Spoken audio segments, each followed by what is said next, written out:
are here for a Technique Tuesday. So we had an unfortunate event. Let me show you. We've had a canvas. Now this is a board canvas it's made on a board that's like the canvas is wrapped on it. So they're called canvas boards.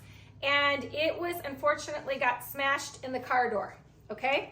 We have this beautiful painting that is finished, pretty much finished, but now we have this edge that has been crunched. So we're gonna try something. We're gonna try to fix from behind, and then we're gonna put in anywhere the gaps are in the front, very much like a ripped canvas, but the difference is because this is a board, instead of just putting canvas on the back, we're gonna use tape, okay? So I'm gonna flip this over. Now I am gonna lay it flat, and we kind of had it here. Marilyn was helping me. So Marilyn, my assistant, can you just hold it like this for a moment? And we're gonna hold it nice and tight as we can. And then I'm taking just some plain tape, and I'm just gonna come right over the top and go nice and flat over that gap, okay? I'm gonna just keep going.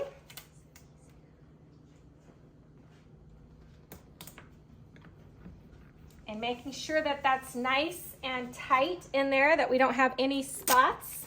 I'm gonna go one more on this corner.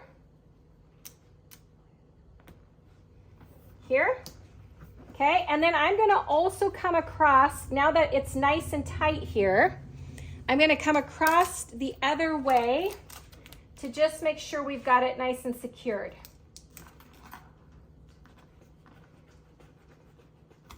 So we're just rubbing that tape down and making sure that's nice and tight, and that's lined up where that gap is right there. Okay, I'm gonna do one more piece of tape here and make sure that we have that lined up and kind of secure that.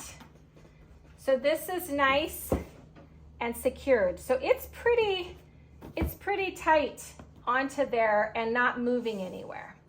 So now we're gonna flip this over, and where we have these little bit of a gap in here, I'm gonna come in with my molding paste. Now this is something that I did with, when you have a regular canvas and you're gonna do a tear, you can do the same thing.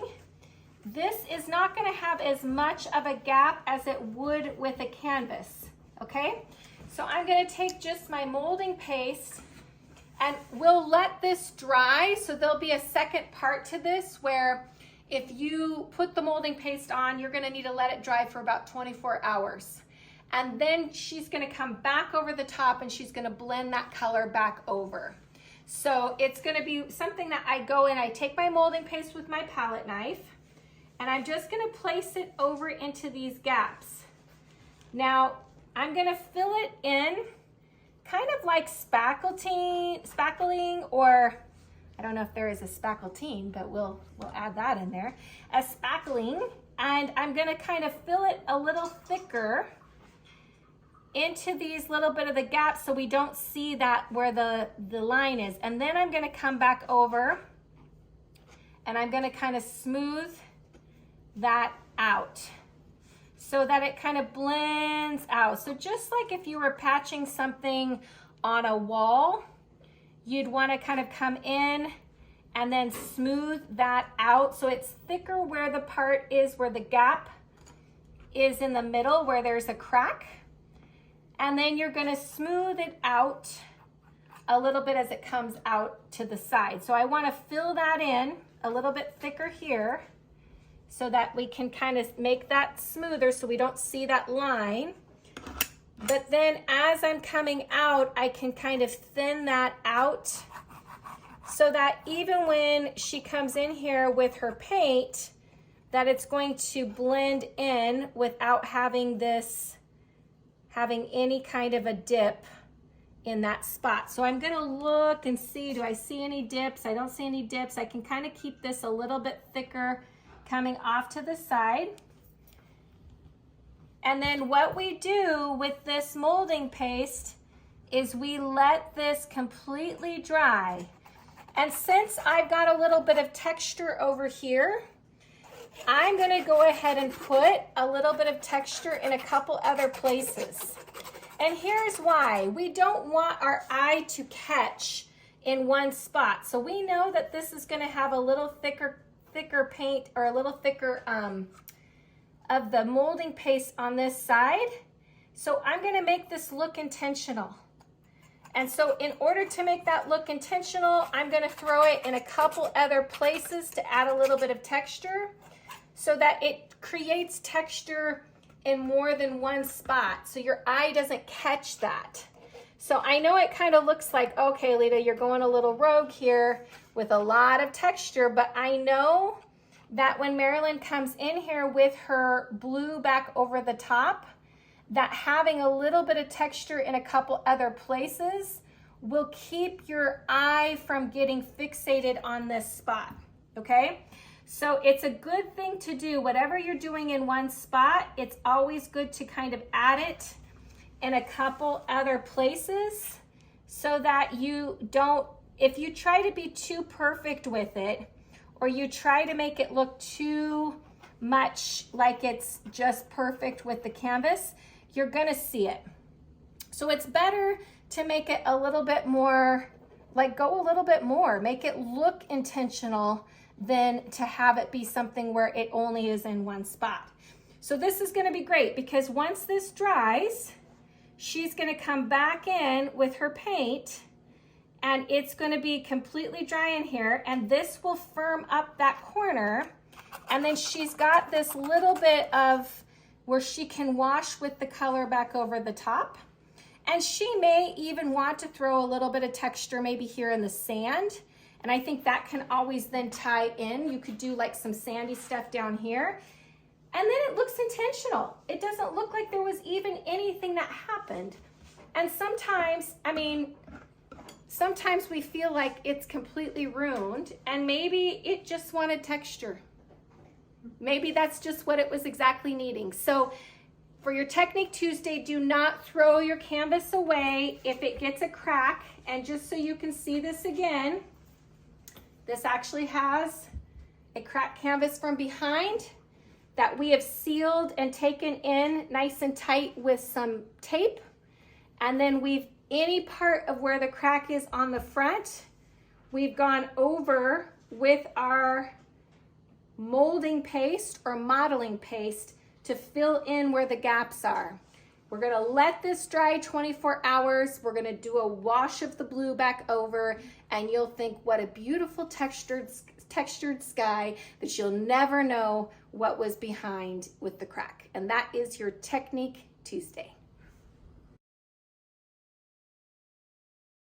Hey, welcome to the Technique Tuesday. And today we had talked about dealing with a broken canvas. And it wasn't really even just any broken canvas. We were dealing with one of the boards that are like, it's a canvas that's wrapped on a board. So they're great usually for traveling. They lay flatter. They're not as thick as a regular canvas is, and but they can get bent or broken.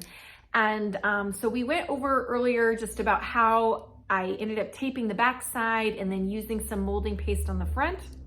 And then we'll come back after that dries to finish and repaint the front side of that. So how does this apply to life? Well, I will say first thing, when Marilyn came into class that with her broken canvas, she was ready to throw, even though the painting was almost completely finished, she was about ready to just throw it away. She thought it was ruined. She thought that there was no fixing it, or that she was going to have to cut the canvas to get rid of the broken corner. And so it's a really interesting thing. I'm so glad that she didn't jump to a conclusion and do something and then regret because it's too late to go back. So sometimes I think there's a couple lessons to learn here. The first lesson is when you don't know for sure what to do, a great rule of thumb is to just wait. I know, I'm learning this all the time. And I have this impulsive kind of personality that's like an action, action, action. But the reality is, a lot of times if we just take a moment and we wait, give it a day, even 2 days to kind of see how things are going to shift or settle, a lot of times that just giving it time, the solutions come. And the other point about this is that sometimes you need to reach out for help. We tend to look at things in one way. We have this is how I said sometimes I view in my life. I've got this box around my view, and I only see it in this direction. And so when Marilyn brought her canvas that was broken, she only saw the solutions that she knew about, which was either cut the canvas at the edge, because it's a board canvas, to get rid of the broken edge, or toss it. Those were the two solutions that she had. And they're not terrible solutions, but there's sometimes other solutions. So she did two things very, very right. Number one, she waited. She didn't make an impulsive decision. She didn't jump ahead and do something that then was too late to change, right? So she waited. And the second thing she did is she went to somebody who is an expert, somebody who might know something that she doesn't know, might come up and brainstorm a solution that maybe she hasn't thought of yet. So I think that in life, it's so good to do this. I have found lots of things in my life right now have been falling apart, and I've had some kind of I feel like I'm putting out fires right and left. And especially just even within my business, I have a lot of things just going with my employees, that there's some issues where somebody's got something going on and they can't figure out, they can't problem solve this, or they've got something else going on. And instead of me just running around and trying to put fires out, a lot of times, and especially more recently, I am learning to just give it some time. It's like, yes, I hear what you're, I'm not ignoring the problem. It's like, yes, I hear that you're having an issue. I empathize with this issue. Let me just put this over here for right now, and I'm gonna get this other stuff done, and then I'll come back to your issue. But so much of the time when something like that is happening, the issue seems to get resolved before I ever get a chance to come back around to it. So instead of me stopping my progression of what I'm doing in my job and the things I'm getting done and running to put out everybody's fire and trying to help everything, I'm learning to stay on my path, stay in my lane, and keep moving forward, knowing that I'm not going to ignore the issue, but letting some of the problem solving go to other people. And when left, a lot of times when you're not trying to put out all the fires, people get super creative and they figure it out on their own, or the solution gets resolved. And when you come back to that, it doesn't need to be taken care of anymore because it's already taken care of. So the two things to remember are, number one, take time. Don't be impulsive in life. Don't jump to something too quickly that you can't take back. And number two, seek somebody in the field or somebody in your life that's a little ahead of you. In Marilyn's case, she's a student of mine. So she knew, hey, I'm going to just pause. I don't know what to do about the situation. I only have these two options that I can think of, but maybe when Alita comes, she's going to be able to give me some other solutions. So that's a really great way. Pause, give it just a moment, give it just a little bit of time, and then seeking the advice from somebody who's a little bit ahead of you in that area, or somebody that you see as a mentor that might be able to give you some tools or ideas on other ways to look at it, and you'll be able to come up with a better plan. And that is your Technique Tuesday. So don't forget today that you are a 10. You're a 10, you're a 10. Don't let anybody tell you different. And can't wait to see you guys next week.